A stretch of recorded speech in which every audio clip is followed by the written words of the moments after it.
Olá, engenheiros! Fala, galera da simulação! Sejam bem-vindos a mais um episódio do Kai Talks, seu podcast predileto de papos de engenharia descontraídos. E hoje a gente está com um convidado muito ilustre, que é um ex-colega nosso da E3S. Thiago, quem que tá aqui com a gente hoje? Seja bem-vindo, Guilherme Turezo, mas aqui a gente, com a quantidade de Guilhermes que tinha na E3S, a gente sempre chamava pelo sobrenome, então... Turezo, seja muito bem-vindo aqui ao nosso podcast. Muito obrigado. É uma honra, né, ter sido convidado por vocês. E é muito bom também voltar aqui, né, nas instalações da E3S. Só recordações, assim, da tona. Muito bom, muito bom. Então vamos lá, galera. Roda a vinheta e vamos começar esse bate-papo.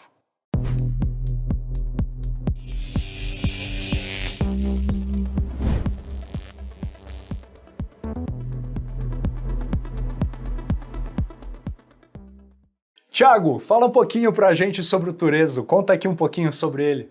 Então, pessoal, o Guilherme Turezo, ele é formado em Engenharia Mecânica pela Universidade Tecnológica Federal do Paraná, a UTFPR. Então, temos aqui um colega paranaense, que ele, além de ter se formado lá, ele é do Paraná, mas ele também fez um duplo diploma na UTFPR e também na Universidade de Tecnologia de Compiègne. Ó, meu francês tá afiado aqui, lá na França, né?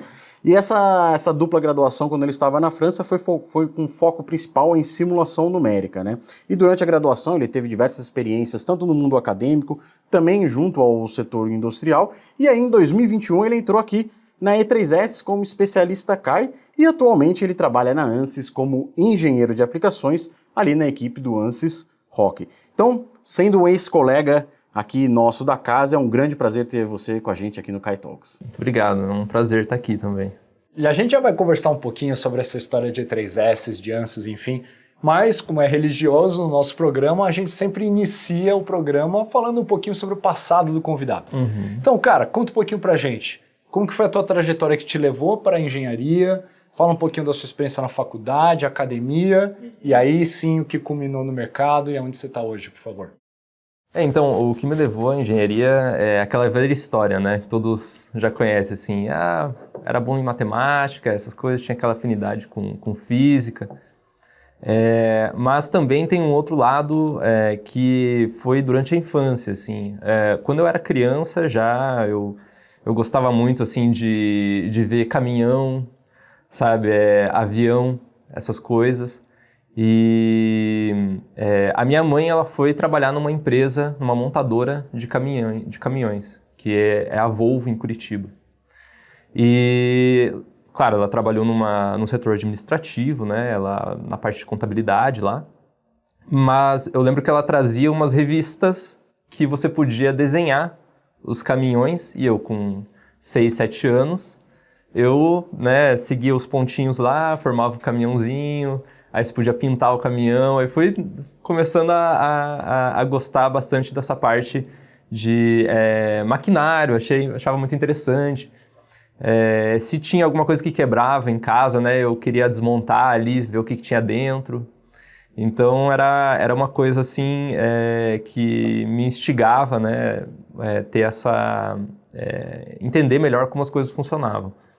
E além disso, um tio meu, na verdade, o irmão do meu pai, ele se formou em engenharia, na época também que minha mãe tinha acabado de entrar na indústria, né, na Volvo, e ele também começou a trabalhar como engenheiro mecânico. E eu comecei a aprender o que fazia um engenheiro mecânico, e ele às vezes contava um pouco sobre o trabalho dele, eu achava bem interessante. Isso quando eu era adolescente, enquanto criança e adolescente. Depois disso, claro, né, fui passar o ensino médio, etc. Eu tentei fazer um técnico em mecânica na UTFPR, quando eu era adolescente, só que eu acabei não passando. Era muito concorrido esse técnico em mecânica na UTFPR, que era antigo Cefet, né? E acabei não passando. Fiquei, acho que em 40º alguma coisa da lista e acabou não acontecendo. Mas depois, para a graduação, eu falei, não, meu sonho é entrar na UTFPR e cursar engenharia mecânica, E aconteceu que em 2013, né, eu consegui entrar na UTFPR como aluno de engenharia mecânica.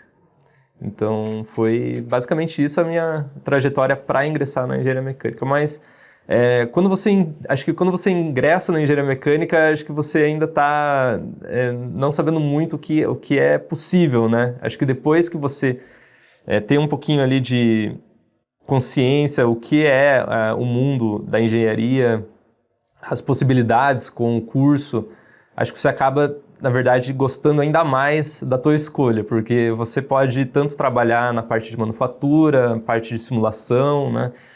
Parte um pouco mais administrativa, gestão, então é uma coisa assim que foi um ingresso também, depois de você entrar na universidade, você ingressa no mundo, né, da engenharia. Então foi bem interessante. Mas já interrompendo, também é uma ocasião que abre espaço para muita desistência. Porque às vezes o cara entra achando que engenharia vai ser uma coisa e engenharia na verdade é outra. Eu mesmo, quando eu estava na adolescência, a minha expectativa, eu achava que engenharia eu ia construir robôs, eu ia ser o maior construtor de máquinas incríveis. E na realidade de hoje, os equipamentos são tão complexos que se você for sortudo na sua carreira, você vai ter contato com 1% de um projeto muito maior que tem centenas de engenheiros trabalhando nele. Ou empresas menores você até consegue, em produtos mais simples, ter uma pegada maior dentro do projeto, né? Uhum. Então, pelo menos eu vivi bastante isso. Muita gente abandonou o curso de engenharia porque se perdeu no meio do cálculo 1, cálculo 2, física 1 e não teve a paciência de chegar mais nos finalmente do curso, que é quando a gente começa a pôr a mão na massa, né? E é uma pena, assim, que às vezes as pessoas acabam desistindo, assim. Eu acho que muitas vezes por realmente, algumas vezes não ter muita noção do quantas possibilidades você tem, né, no curso. Então, acredito que o curso ele é tão abrangente que você consegue, mesmo se você não gosta de uma área que é um pouco frustrante até, você consegue se reinventar em outra e seguir uma carreira completamente bem, assim, em uma área determinada. Então, é uma pena mesmo que tenha uma desistência alta. E, bom, aqui já vem o Amaral daqui a pouco me dar aquela zoada, mas falando um pouco de França, sempre que daqui a pouco ele falou: "Oi, Thiago, não vai falar da Alemanha, hein?" Isso já aconteceu, tá? A gente já teve esse diálogo antes da câmera. Falando sobre a sua experiência na França, como é que foi? Da onde surgiu essa oportunidade de ter uma graduação sanduíche? Quanto tempo você passou lá? E quais foram as atividades principais que você teve lá na França? Então, aconteceu que acho que desde antes de eu entrar na universidade, eu já tinha um sonho, assim, de fazer algum intercâmbio, alguma coisa relacionada, né? Na França especificamente? Ou... Não especificamente na França, em algum lugar, né? Antes de entrar na universidade, eu estudei numa escola que era particular, mas eu era bolsista, né? Então eu via muitos colegas que iam para essas, para um intercâmbio, etc., e voltavam um pouco diferentes, assim, achavam muito legal. Então eu pensei, nossa, isso eu tenho que fazer um dia, né? E na minha época tinha também a possibilidade de fazer o Ciências Sem Fronteiras. Acabou que depois de alguns anos foi descontinuado, né?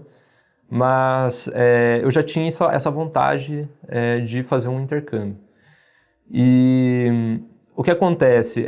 Depois, né, de algum tempo já na universidade, já tendo contato com a parte acadêmica, né, entrei no laboratório, etc., eu já fui conversando com o pessoal e o pessoal foi me falando, olha, a universidade tem, a UTFPR, ela tem alguns acordos de dupla diplomação, né, com algumas outras universidades na França, que naquela época eram duas universidades, né. E uma dessas era a UTC, né, a Universidade de Tecnologia de Compiègne. E com isso eu comecei a buscar, né, como eu poderia fazer essa dupla diplomação, né. Então existia vários requisitos que você tinha que atender, né, não só para você ser selecionado, mas também você ter uma bolsa, né, para você ir para lá, porque acho que é muito difícil, né, você conseguir se manter sem uma bolsa lá. Então, foi dessa maneira assim, que surgiu a vontade de fazer um duplo diploma lá. Além de que, né, depois que você começa a saber um pouquinho mais sobre a universidade, você já começa a fantasiar, assim, se eu morar lá, né, eu posso fazer tal coisa do curso, ou eu posso aprender outras coisas. Então, eu fui criando mais essa vontade, né, com o tempo, de querer estudar lá. Então, foi muito legal, né, a oportunidade de poder fazer essa dupla diplomação, mas também agradeço as pessoas que foram me ajudando, né, nessa etapa, assim, de falar, olha, pessoas que já tinham voltado de lá, né, pessoas que já tinham ido, dando algumas dicas, ou até falando, olha, isso aqui é muito interessante você tentar fazer, etc. Então foi uma mistura de colaboração com os outros colegas e também a oportunidade da universidade que forneceu, né, de fazer esse duplo diploma. Quanto tempo você ficou lá? Eu fiquei 2 anos. 2 anos? 2 anos, eu fiz todo o percurso, né, que eles chamam um percurso de especialização, né, que ele é 2 anos. Até quando você se forma lá, né, no diploma, eles dizem assim, que é uma grade master, porque você faz as mesmas disciplinas, né, do curso, seja para mestrado ou para o final da graduação. Então, você leva um tempinho, né, 2 anos é bastante tempo, e não é fácil, né, você tá 2 anos fora do seu país, mas foi muito bom ter essa experiência. E foi lá que você teve a primeira vez o contato com a simulação computacional ou já tinha sido aqui no Brasil? Sim, contato de fato assim, foi lá. Porque antes, na verdade, né, de eu fazer a dupla diplomação, eu já tinha trabalhado num laboratório da UTFPR, que era um laboratório de reologia, né? Ele se chama Centro de Estudos de Reologia de Fluidos Não Newtonianos, né? E era um laboratório grande, assim, até, né? Que tinha vários projetos, né? Na verdade, em sua maioria, era com empresas de petróleo, né? De extração e produção de petróleo. Mas tinham vários tipos de pesquisa. Uma delas era a que eu trabalhei, que era de reometria e reologia de fluidos não newtonianos. Mas isso era algo bem experimental, ou seja, você tinha lá o reômetro, né? Não sei se vocês já viram ao vivo, mas é um trambolho, assim, né? Um reômetro. E você tem todo o método, né, para você fazer o teste, para você inserir uma amostra num reômetro, para levantar uma curva de escoamento. Então a gente tinha os fluidos lá que a gente tinha que fazer os testes, né? E depois de fazer todo esse teste, a gente tinha que limpar a amostra, ver se estava bem calibrado, né, ver se tinha algum desbalance na geometria do reômetro, se ela estava certa ou não. Então, era uma coisa assim bem minuciosa, mas da parte experimental, que eu tive essa experiência e eu pensei, nossa, realmente, assim, é interessante, mas eu acho que não é uma coisa assim que eu gostaria de fazer para a minha vida toda, assim, né? Essa parte experimental. Eu queria também ter outras experiências, certo? E eu comecei a ver, assim, que todos aqueles testes, eles eram feitos para alimentar um modelo numérico, né? Então, todos aqueles testes que eram feitos, eles eram depois, né, tratados e iam para um desenvolvimento de um modelo numérico. E aí eu pensei, eu vou dar uma pesquisada, né, como funciona isso e talvez tentar aqui dentro da universidade fazer alguma coisa com simulação numérica. Infelizmente não foi possível, né, porque depois de 2 anos, né, trabalhando na parte experimental, já estava na hora já de eu tentar me inserir na indústria. Então, eu deixei a parte acadêmica, fui fazer um estágio, né? Trabalhei na indústria ali como estagiário. Mas era algo assim que eu ainda tinha essa vontade, assim, né? De aprender um pouco mais sobre simulação, sobre essa coisa de tentar representar, né, um fenômeno de forma computacional. E isso foi, né, esse interesse foi só crescendo, assim, né. E depois que eu passei na dupla diplomação para estudar na França, eu vi que tinha a especialidade de simulação numérica. Então eu pensei, então é isso que eu vou fazer.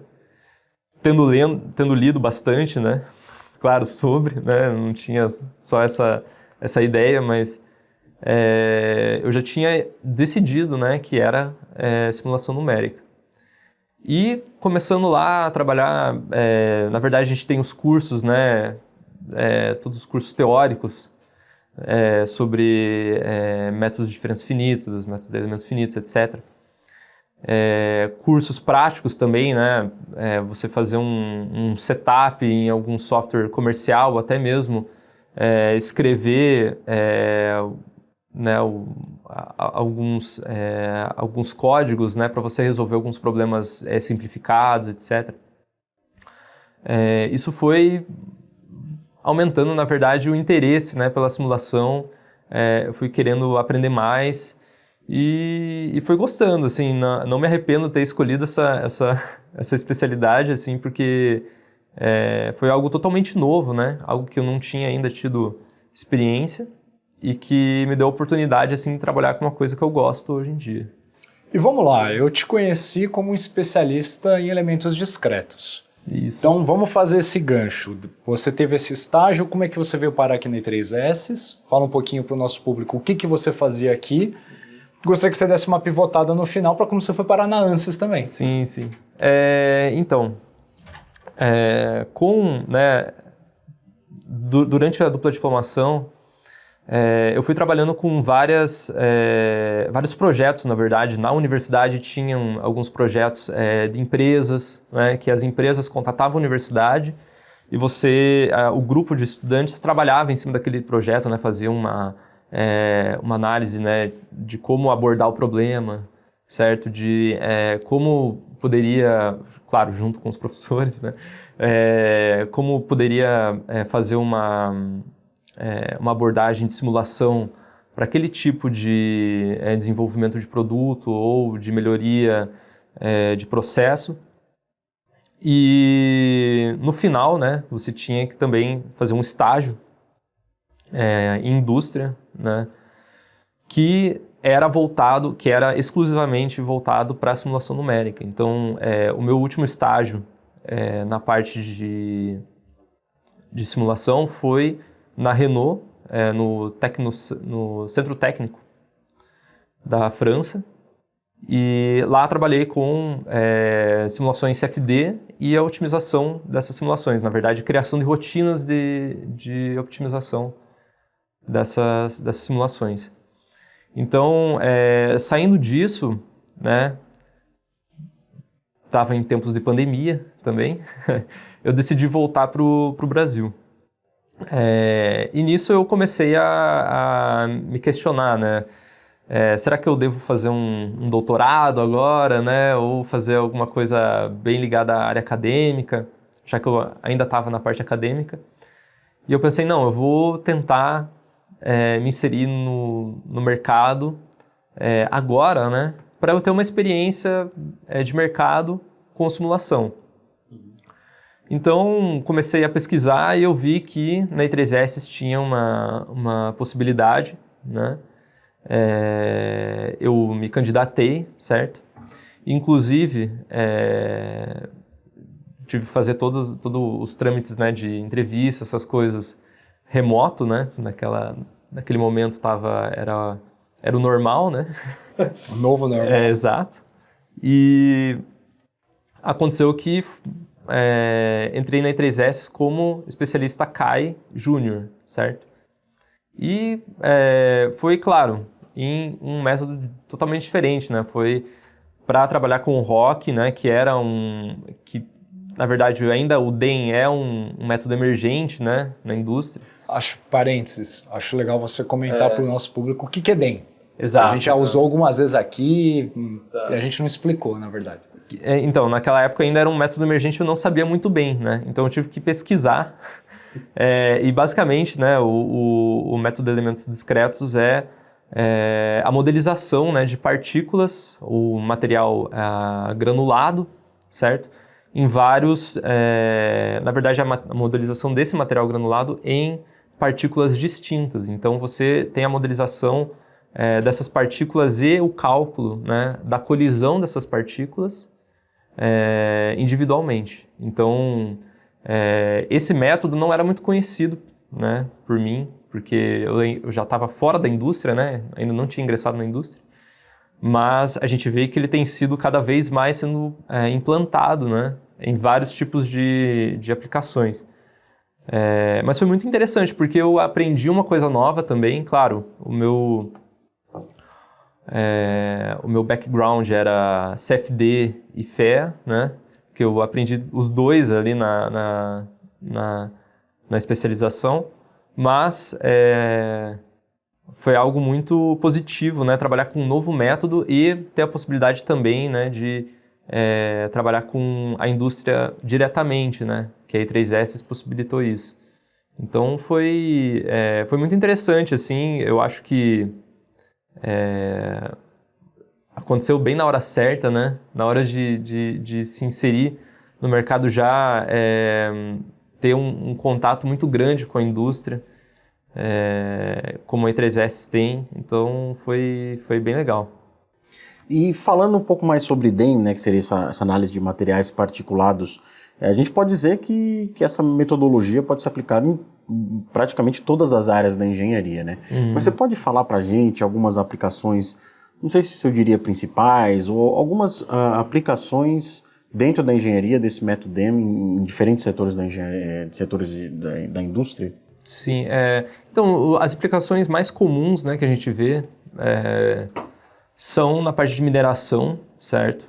Tanto cálculo de carregamento em chutes, certo?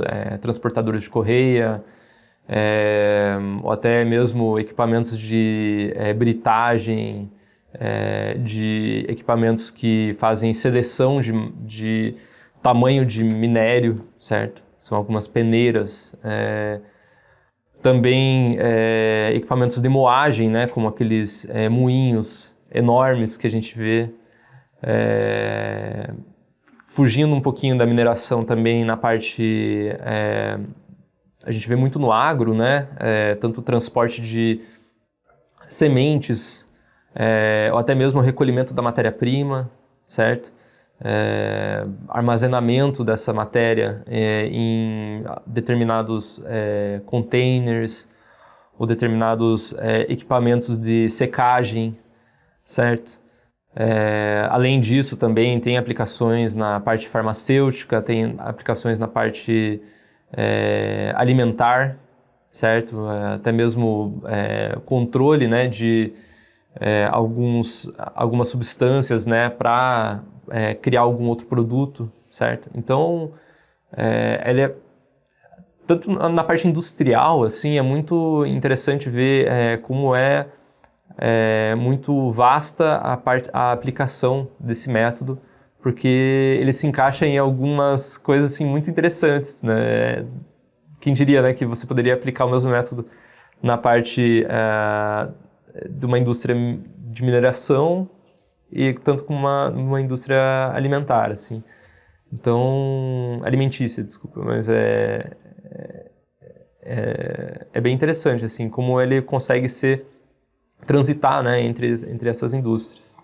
E aproveitar esse gancho, vou manter o raciocínio em mineração antes da gente pivotar para as outras áreas. Na mineração existe toda essa preocupação da interface partícula-partícula, então o comportamento que vai ter na colisão dessas partículas entre si, Mas nessas aplicações que você trouxe, de peneira vibratória, de moinho, do tipo que for, enfim, ainda existe uma grande preocupação da interação dessa partícula com o material metálico. Sim. Processo de erosão, de fadiga, de flambagem, e, enfim, por conta do carregamento dinâmico que essas partículas estão tendo nessa aplicação. Então, o que você consegue compartilhar aqui com o nosso público em relação aos benefícios que a simulação traz nessa aplicação em que você já tinha conhecimento de estruturas, você já tinha conhecimento de fluidos, você foi trabalhar com partículas e o produto físico, ele está submetido aos três, exato, simultaneamente. Gostaria que você discorresse um pouco a respeito. Na verdade, acho que a maioria das aplicações acho que no mundo ali, ela é multifísica ali, né? Tem tanto um problema estrutural, tanto com um problema de refrigeração acontecendo, etc. Mas é interessante, assim, como... né, agora falando um pouco sobre o ANSYS Rock, né, que hoje eu trabalho. O ANSYS Rock, ele vai, então, fazer esse cálculo, né, das partículas que estão no seu domínio, né, ali. Elas vão interagir entre elas, mas também a interação com a geometria, ela também traz algumas informações sobre as forças, né, aplicadas desse material granulado na geometria, no seu equipamento, certo? Tanto pode ser feito um cálculo de desgaste, certo? Diretamente ligado ao movimento dessas partículas, né? Ao transporte dessas partículas no equipamento. E isso, né, claro, também pode ser também feito um estudo de como essas partículas interagem, né, com essa geometria e como essa geometria vai transferir calor, por exemplo, a essas partículas. Como essa geometria, esse equipamento, ele vai acabar resfriando enquanto tiver esse transporte de partículas dentro dele, etc. Então... É muito interessante a gente ver como hoje é possível, né, você fazer um estudo multifísico muito mais fácil do que anteriormente, né? Então, a parte de modelização de partículas, muitas vezes ela não anda sozinha na resolução de um problema. Então, isso é bem interessante. Por isso que também, hoje é muito difícil, né, você ver uma pessoa que só tem experiência com o método de elementos discretos, né? Geralmente são pessoas que têm experiência com estruturas, ora com fluidodinâmica. Então é bom que isso complementa também o estudo que vai ser realizado com as partículas, né? É interessante que vai ser mais fácil trazer essa interação na resolução do problema quando a pessoa já tem um pouco de conhecimento nas outras áreas, assim. E tem falando essa questão do mundo multifísico, né? Pensando ali como um usuário de CFD. Então, dentro do CFD você tem os escoamentos multifásicos, então quando esse particulado está imerso em um fluido. E dentro do CFD, ali, falando do Fluent, nós temos modelos de escoamentos multifásicos, então para trabalhar com particulado com DPM, tem até um próprio DEM dentro do Fluent. Em qual momento eu vou deixar de trabalhar com o Fluent para estudar esse comportamento do meu particulado e vou decidir utilizar um ANSYS Rock? Qual que é a principal diferença? Então, quando você vai trabalhar com, por exemplo, partículas um pouco mais complexas, né? Partículas com algum formato distinto, né, do que um formato esférico, certo? Uma quantidade grande de partículas também, certo? Você aí passa a ter necessidade de um software dedicado à solução dessa interação de partículas, certo? Então, a partir de você ter uma quantidade, por exemplo, de partículas assim que vai ser o material dominante ali do seu problema, que ela vai, na verdade, aplicar tantos esforços ou até mesmo interferir num escoamento, você passa a ter a necessidade de um solver, né, que vai ser dedicado à resolução dessa interação entre partículas e partícula-estrutura. Então, é nesse momento que você passa a ter necessidade. E você pode sempre fazer o acoplamento, né? Sim. Com análise estrutural, com fluido dinâmica. Exato. Então, claro, se você tem, por exemplo, um leito fluidizado, né? Por exemplo, um leito de partículas que vai ter uma interferência, né? Ou vai ser interferido por um fluido, você tem a necessidade dos dois métodos, né? Não só de elementos discretos, mas também de dinâmica computacional. Então, você tem a possibilidade de fazer esse acoplamento, tanto com CFD, tanto com análise de estruturas, né? Tanto com FEA. E também, hoje, junto com, na verdade, a demanda, né, crescente de simulação de partículas em outros tipos de cenários, assim, hoje também é possível você fazer um acoplamento de DEM com SPH, né? Então, o que é esse SPH, né? É uma discretização, né, de um domínio fluido em partículas bem pequenas, assim, né? Em partículas, nós chamamos de elementos, né, de partícula. Então, você tem um elemento que seria contínuo, né, mas você discretiza ele para um elemento discreto, certo? Para um domínio que está discretizado com partículas. Então, isso possibilita, por exemplo, você fazer uma análise muito mais fácil de uma superfície livre, né? Ou seja, quando você tem um moinho, né, que tem uma porcentagem de líquido e uma porcentagem de material sólido, você consegue fazer isso mais fácil do que você está acoplando com fluido dinâmica, então com CFD. Então,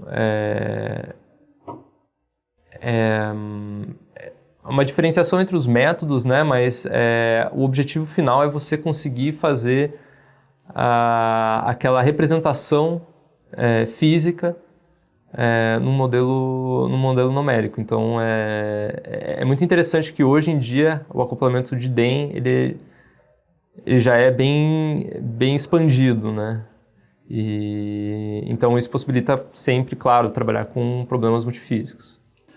Ou seja, o que você está falando aqui estamos tratando de uma tecnologia emergente que, apesar de já estar no mercado há bastante tempo, ainda não é tão comum quanto análise estrutural e fluido dinâmico. Exato. E os benefícios que o engenheiro de campo, o engenheiro que está lá fazendo manutenção de uma mineração, que está desempenhando o projeto dele, vai ter com essa tecnologia, vai ser desde estudar o comportamento de escoamento de partículas, ou seja, resolver problemas de afunilamento de processo, gargalos operacionais, sistemas de transporte como um todo, Sim. condições térmicas, onde essas partículas vão estar submetidas a uma condição de aquecimento, resfriamento, e esse engenheiro tem que fazer todo o cálculo térmico do comportamento desse material nesse deslocamento. Tem mais algum ponto que a gente ainda não tratou aqui além desse? Não sei, o próprio mecanismo de quebra. A gente tem como clientes empresas do setor alimentício, em que durante o transporte do alimento, aquele alimento não pode se quebrar. Quando a gente fala então de partícula, a gente pode estar falando de batata palha, de bolacha, latas, garrafas de bebida. Não sei se tem mais alguma aplicação que vocês veem aqui que é legal posicionar, já que a gente tem profissionais de diferentes indústrias acompanhando aqui o programa. Sim. Não só, claro, na parte alimentícia também essa representação da quebra, né? Mas também tem várias aplicações na parte mineração, obviamente, né? Quando você tem a quebra do minério, ou até mesmo na parte de farmacêutica, né? Que você tem você consegue fazer uma predição, né, de quais são os esforços que aquelas cápsulas que estão em determinado tambor ali, né, rodando, quais são os esforços que essas cápsulas estão, na verdade, submetidas, né, nesse processo. Então, você consegue fazer um estudo de até mesmo saber onde essas cápsulas vão, muito provavelmente, desgastar nesse processo, ou até mesmo a possibilidade delas quebrarem caso haja algum tipo de tensão acima de tal valor. Então, é uma coisa que, claro, ainda por ser uma tecnologia, né, um método, né, que já está na indústria, mas ainda está crescendo, existem coisas que a gente vê todo dia, na verdade, que são diferentes. Então, por exemplo, hoje eu posso ainda não saber que amanhã eu posso usar esse método para tal processo para modelar como esse material ele vai se comportar em determinado processo. Então, é uma coisa que a gente aprende todo dia, assim, e por esse método estar sempre, né, em desenvolvimento, né, tanto do próprio método, mas da aplicação do próprio método, mas também em termos computacionais, né, cada vez mais o poder computacional ele está ficando mais acessível e maior, né, mais aplicações acabam surgindo que podem ser resolvidas com o método de elementos discretos. Então é interessante você trazer esses exemplos, mas tem muitos exemplos assim que acabam surgindo ao decorrer do ano, assim, sabe? É muito, muito interessante. E você citou sobre o setor farmacêutico, né? E é um setor que não tem tanto a tradição da utilização de simulação computacional no geral. E a gente teve até um episódio aqui com o Mark Horner da ANSYS, que é um especialista dessa área. A gente falou muito sobre as diversas aplicações a nível mundial. Então foi bastante interessante para quem quiser conhecer um pouquinho mais. Esse episódio está disponível aqui no YouTube, no Spotify. E aí eu te pergunto, a gente enxerga um potencial muito grande da utilização de DEM, utilização do ROC nesse setor farmacêutico. E como você enxerga que o DEM pode apoiar na evolução desse setor? É interessante, né, essa pergunta, porque eu não sei por que tem uma resistência, né, também, né, da utilização de simulação. Isso não sei explicar. O novo, né? O velho sempre vai ter resistência com o novo. Mas a gente vê, claro, muitas possibilidades, né? Tanto na compactação de um comprimido, né? Porque, por exemplo, um comprimido ele é feito de um ativo, né, ativo farmacêutico misturado com outras coisas, né? Então você pode, para formar esse comprimido, você tem que compactá-lo, certo? De uma determinada forma para que ele permaneça naquele estado, né? Ou até mesmo aquecê-lo para que ele, né, grude, assim, ele permaneça coeso ali. Tanto nessa parte de aplicação, quanto na mistura dos ativos, certo? Você garantir uma mistura homogênea com aquele equipamento, você vê quais são os tipos, quais são as condições de operação que você vai atingir aquela mistura desejada, mudando a porcentagem dos ativos ou até mesmo o formato desse equipamento, certo? Você pode trocar, sei lá, as pás que esse equipamento tem dentro, né? Um misturador, né, por exemplo. Você pode trocar as pás ali, a altura até mesmo das pás, e ver como ele se comporta e como ele afeta a mistura desses ativos. Além disso, também, voltando na parte das cápsulas, né, você também consegue fazer uma predição de como essas cápsulas elas se comportam dentro de um processo que a gente chama de coating, né, de encapsulamento. Então, durante esse processo, né, existe um tambor, assim, e esse tambor ele vai rotacionando com essas cápsulas de uma forma, assim, não tão violenta, obviamente, né? Mas dentro dele tem é como se fosse um spray, né? Como se fosse um spray de tinta, assim, né? E ele vai aderindo aplicando uma resina em torno do comprimido. Então ele vai aplicando esse tipo de aditivo nas cápsulas e elas vão se encapsulando. E isso não só, né? O DEM ele vai te proporcionar, né, por exemplo, o tempo, né, de encapsulamento necessário para que elas tenham tal espessura, né, tal uniformidade das partículas, mas também você vai conseguir analisar, por exemplo, quais são as regiões da partícula que elas são mais sujeitas a esse tipo de aditivo, de spray, qual é o formato ideal, né, para aquele tipo de processo de partícula.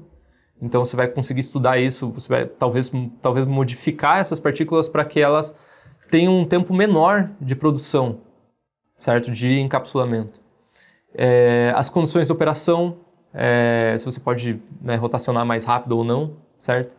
Ser mais produtivo, mas talvez danificar o produto. Exatamente, sim, tem sempre essa preocupação, né? Então, tudo isso, né, você vai conseguir fazer com a análise de elementos discretos. Então, mas fora isso também, claro, com a parte de encapsulamento, você vai poder também ver como essas partículas elas mudam o comportamento enquanto elas são encapsuladas. Então, você, com a injeção desse filme líquido, né, nas partículas, elas talvez podem se grudar uma na outra, ou até mesmo grudar no próprio tambor, certo?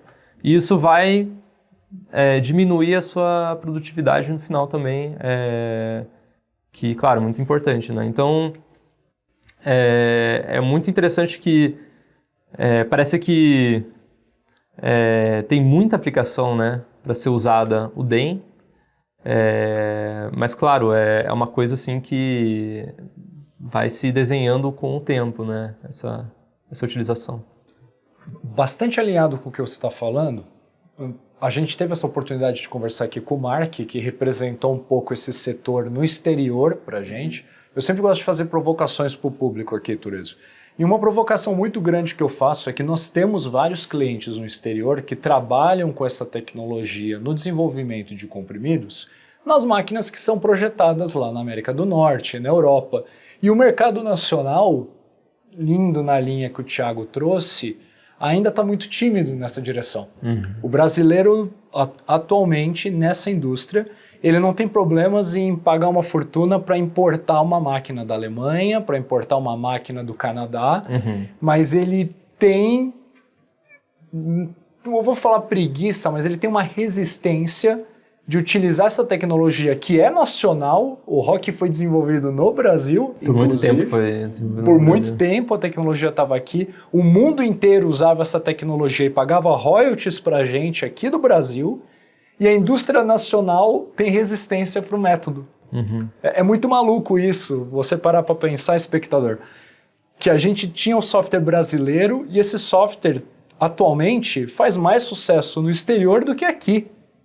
Sendo que a moeda nacional dele é real, cara. É muito maluco isso. Exatamente. Mas alinhado com esse item que você trouxe aqui, vou pivotar agora por completo a indústria.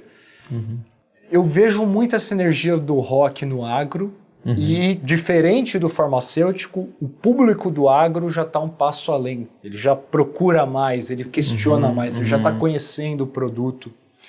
E eu vi uma aplicação de indústria de açúcar, está presente nas grandes usinas aí de etanol e açúcar, moinhos que fazem a extração do caldo da cana.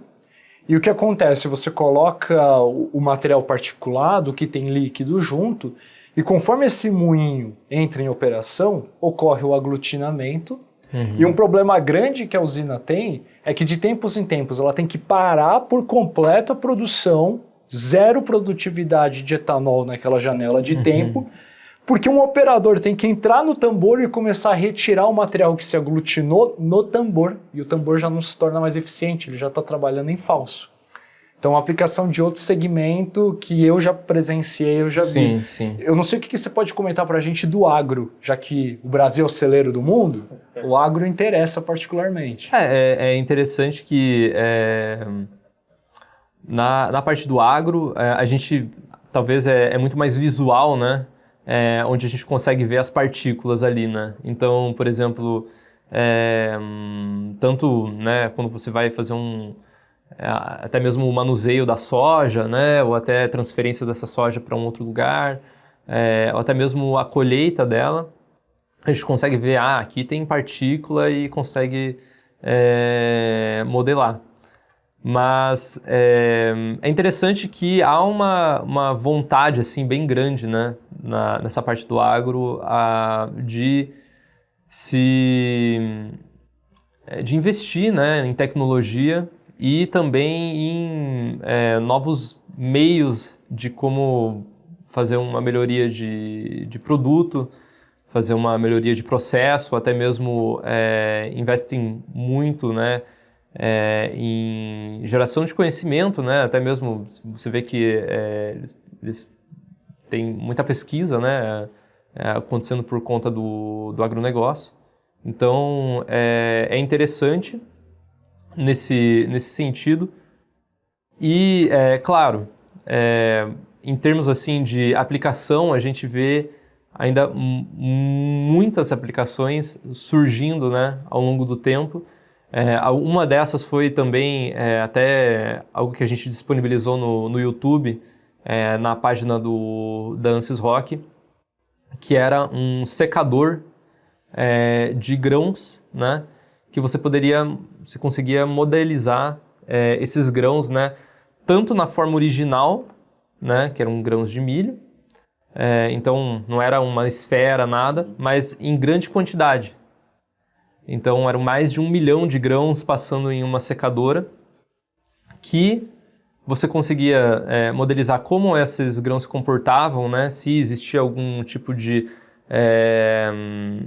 resistência, né, desse material ao escoamento ali naquele equipamento, mas também como esses grãos eles se aqueciam, se resfriavam por conta do ar quente que entrava e do ar frio que passava por baixo, mas também como eles secavam ao longo do tempo. Então, você vê que é uma análise completa, né, feita pelos softwares da ANSYS. Na verdade, foi um acoplamento do ANSYS Rock com ANSYS Fluent. Você vê que é possível fazer uma análise completa de um equipamento e trazer muitas informações para o seu desenvolvimento de produto. Então, é interessante que o agro, ele, claro, tem consciência disso, obviamente, mas é interessante ver como tem aumentado ainda mais os tipos de aplicação do método para essa finalidade. Então, claro, como vocês também sabem, né, acho que eles sempre estão atrás assim, de novidades, de como fazer uma coisa diferente, ou modelizar isso, modelizar aquilo, porque parece que eles têm solução para tudo hoje. Então... E um ponto interessante quando a gente fala de DEM, de partículas ou particulados, muitas vezes a gente pensa em partícula, a gente pensa aí na poeira, uma coisa pequenininha, coisa pequena.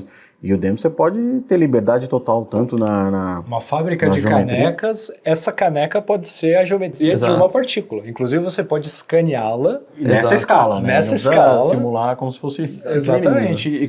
E fazer um estudo do transporte de canecas ao longo do processo produtivo, colocar essas canecas no forno. Exato. E por aí vai, né? E no setor agro pode ser o milho, pode ser o sabugo de milho, pode ser a feijão, arroz, pode ser a própria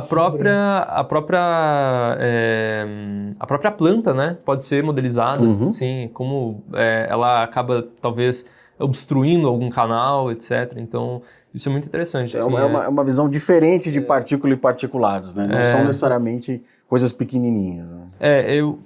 quando eu falo, né, sobre simulação de partículas, né, com pessoas que também, ou pessoas que não são engenheiras, assim, as pessoas já pensam que são coisas pequenas ali, né, ou partículas sempre tratado, né, como algo pequeno, mas como o Amaral falou, as possibilidades são muito grandes, né, pode ser tanto uma caneca como uma garrafa, né, por exemplo, se você consegue modelizar uma garrafa, você consegue modelizar uma parte de linha de produção ali de engarrafamento, né? De envasamento de algum produto. Então, isso também pode ser aplicado na parte tanto farmacêutica quanto alimentícia, etc. Como aquele vídeo que tem famoso do empacotamento dos Gummy Bears, né? Que tá Exato, da ANSYS, do Rock. Esse, na verdade, acho que é um vídeo novo, né? Que você consegue ver como o material dentro de um pacote, né? Ele consegue ser transportado, né? Acho que foi um vídeo recente esse até. Ou seja, sabe quando você vai no mercado pegar aquele pacote de torradas, elas estão totalmente quebradas? É porque o engenheiro responsável pelo processo não acompanhou a fabricação ou não planejou o processo logístico, já que até no transporte o produto pode quebrar. Porque não tem ANSYS Rock. Não tem ANSYS Rock. E tem um comentário aqui importante para ser feito, que a gente tem até que pedir desculpa pro pessoal, a gente não deu o contexto completo. O Rock foi desenvolvido pela I3S, é uma tecnologia nossa, nacional, só que agora nessa virada de ano ele foi vendido para a ANSYS. Exato. O Torezzo falou, a ANSYS tem tecnologia para tudo. Como que ela tem tecnologia para tudo? Ela compra tecnologias emergentes e a gente acabou de vender o nosso filhinho brasileiro para eles. Ali no final do ano passado, né? Nessa virada de ano agora, né? Foi agora em 2023, né? No início de 2023. O ANSYS, na verdade o Rock, né? Que era da E3S, né? Passou a ser da ANSYS. Mas já havia, né, uma colaboração, né, antes, com certeza. A ANSYS é um grande parceiro nosso e vice-versa, né? Exato. Então, houve isso, né, claro, o produto continuou crescendo, como já estava crescendo na E3S, mas é interessante como agora ele está cada vez mais se adequando ao ambiente, né, da ANSYS, né? Então, cada vez mais ele está inserido, né, em novas funcionalidades de todos os softwares, né, em espaços, né, onde todos os softwares estão. Então, é interessante também para os clientes, né, que isso tenha acontecido, porque aí eles conseguem, claro, utilizar o Rock muito mais facilmente do que antes, assim, então... E para o cliente que foi resistente à inovação, podia ter comprado a tecnologia em reais, agora vai comprar em dólar. Perdeu a oportunidade, né? É assim que o mundo funciona. E Torezzo, vamos lá, cara. A gente sempre pergunta isso para todos os nossos convidados. Você deu uma aula aqui de academia, de indústria, de aplicações, tendências. Então vamos lá, para a indústria que você conhece, para o segmento que você conhece, o que você vê de tendência? O que você chuta que, cara, daqui a 10 anos vai ser possível, daqui a 20 anos eu vejo isso acontecendo? Em que ponto a gente vai chegar? O que a gente vê muito, né, tanto, acho que principalmente na parte de elementos discretos é o avanço computacional, assim. Porque acho que alguns, eu não sei se eu comentei isso, mas o Rock, na verdade, ele tem sido desenvolvido, né, há um bom tempo, né, com GPUs. Então, há um bom tempo já a gente usa GPUs para realizar simulações, né, simulações grandes, de grande quantidade de partículas. Então, isso já era algo feito há alguns anos. Mas nos últimos anos, aí, acho que 1 ou 2 anos, a gente vê um aumento assim, no ganho computacional muito grande. Assim. E acredito que isso vai ainda aumentar e coisas que não eram possíveis anteriormente, né, por conta de custo computacional, agora vão ser possíveis. Né? Então, por exemplo, há uns 3, 4 anos atrás, eu acho que nem era possível modelizar milhões de partículas, né? Acho que foi há um ano atrás, um ano e meio atrás, a E3S tinha, quando a gente ainda era da E3S, né? Tinha lançado um exemplo, né, de simulação DEM com 200 milhões de partículas, né? Que foi uma paralelização de GPUs feita que contava com 8 GPUs ao mesmo tempo para uma simulação. Então, isso é uma coisa que tem ganhado mais espaço, assim, e tem se desenvolvido muito nos últimos tempos. Então, acho que a performance computacional vai ser melhorada cada vez mais e a gente vai ver coisas que antes não eram possíveis sendo feitas, assim. Eu fiquei com vontade de fazer mais uma pergunta. Fora do script, fora do padrão. Vai lá. Como que está sendo a experiência de ser um brasileiro que faz parte de um grupo seleto das pessoas que mais dominam essa tecnologia no mundo inteiro, e você ser o cara que alemão, que americano, que britânico, que chinês vai atrás para aprender como fazer? Essa é uma pergunta muito interessante, na verdade. Eu não me acho um super especialista, né? Acho que nunca ninguém se acha também um super especialista em nada, né? Mas é interessante, assim, ver que você acaba conversando com gente, assim, do mundo todo para ou até discutir um caso, ou até atender alguma necessidade de cliente. Mas, por ser um brasileiro e trabalhar com gente do mundo todo, eu acho que é muito gratificante, na verdade, né? Você vê, assim, que o engenheiro brasileiro, ele é um engenheiro nível mundial, assim, né? Então você vê, assim, que o engenheiro brasileiro, ele tem um potencial enorme, assim, sempre. Só que a gente, às vezes, acaba não valorizando tanto, assim, né? Como os profissionais, né, acabam se desenvolvendo, não sei porquê, né? Então, mas a gente... É sempre bom lembrar, né, que o engenheiro brasileiro é muito bom. E acredito que a parte, assim, que mais é necessária, na verdade, com essas trocas, né, conversando com alguém de outro país, etc., de um outro setor, na verdade, até, é a parte da comunicação, acredito, em outras línguas, né? Então, isso é muito importante, assim, até mesmo para um desenvolvimento profissional, você investir nessa parte, assim, de conseguir se comunicar em outra língua, até mesmo, claro, usando o inglês, né, como a língua principal, mas possibilita você trabalhar em outros tipos de ambientes, né? Se não apenas, né, um ambiente nacional. Então, é gratificante, assim, é uma coisa, assim, que eu gosto muito, na verdade, né? Conversar com pessoas de diferentes países, trabalhar com eles, trabalhar tanto junto, né, como ajudando, né, essas pessoas. Então, eu acho que é algo que na verdade, eu sempre quis, né, ter essa parte internacional, mas também, voltando à parte de comunicação, é sempre importante você frisar que você tem que trabalhar essa parte de comunicação em uma outra língua, inglês ou outras línguas. Aqui na América do Sul, por exemplo, espanhol, né? Então, isso é interessante também.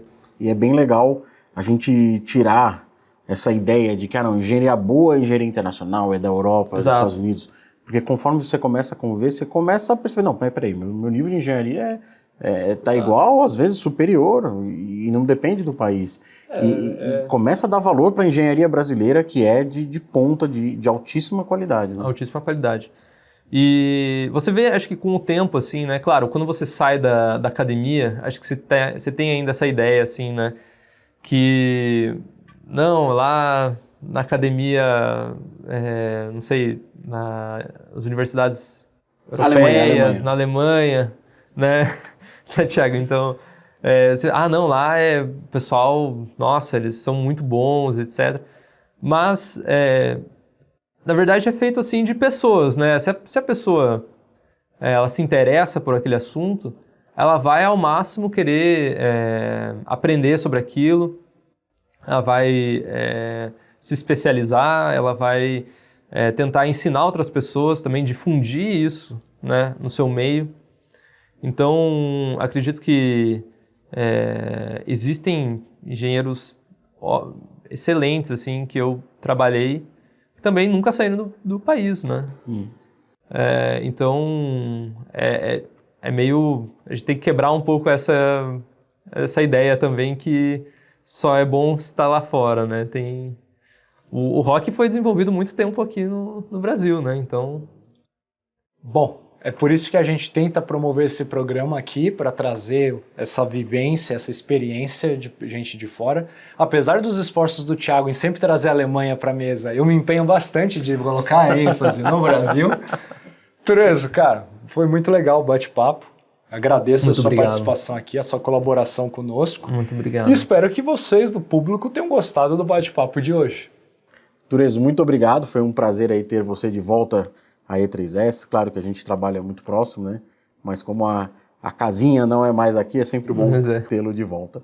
E pessoal, é isso, finalizamos mais um episódio aqui do Kai Talks, então já estamos na nossa temporada aqui de 2024, muitos episódios para serem lançados, sempre convidados muito interessantes, falando de engenharia, de uma maneira um pouco mais descontraída, nem tão técnica, a gente fala aí de países, de Alemanha, vivências, enfim. De países, então... Alemanha. Mas eu vou trazer um alemão aqui a próxima vez para falar com a gente. Mas é isso, pessoal. Então nos siga no YouTube, no Spotify, Google Podcast, em todas as plataformas de streaming de podcasts, o Kai Talks está lá. E fique antenado nos episódios que já foram lançados. A gente referenciou aqui o episódio com o Mark, da ANSYS, especialista em biomedicina, nanotecnologia, que teve um bate-papo muito legal. Mas também existiram paralelos aqui com o episódio que foi ao ar com a JJL, que são especializados nessa tecnologia para aplicação industrial, entre os demais episódios que ainda serão lançados. Então fica atento que logo logo a gente tem episódio novo no ar. Um abraço, pessoal! Valeu, pessoal! Grande abraço, até a próxima!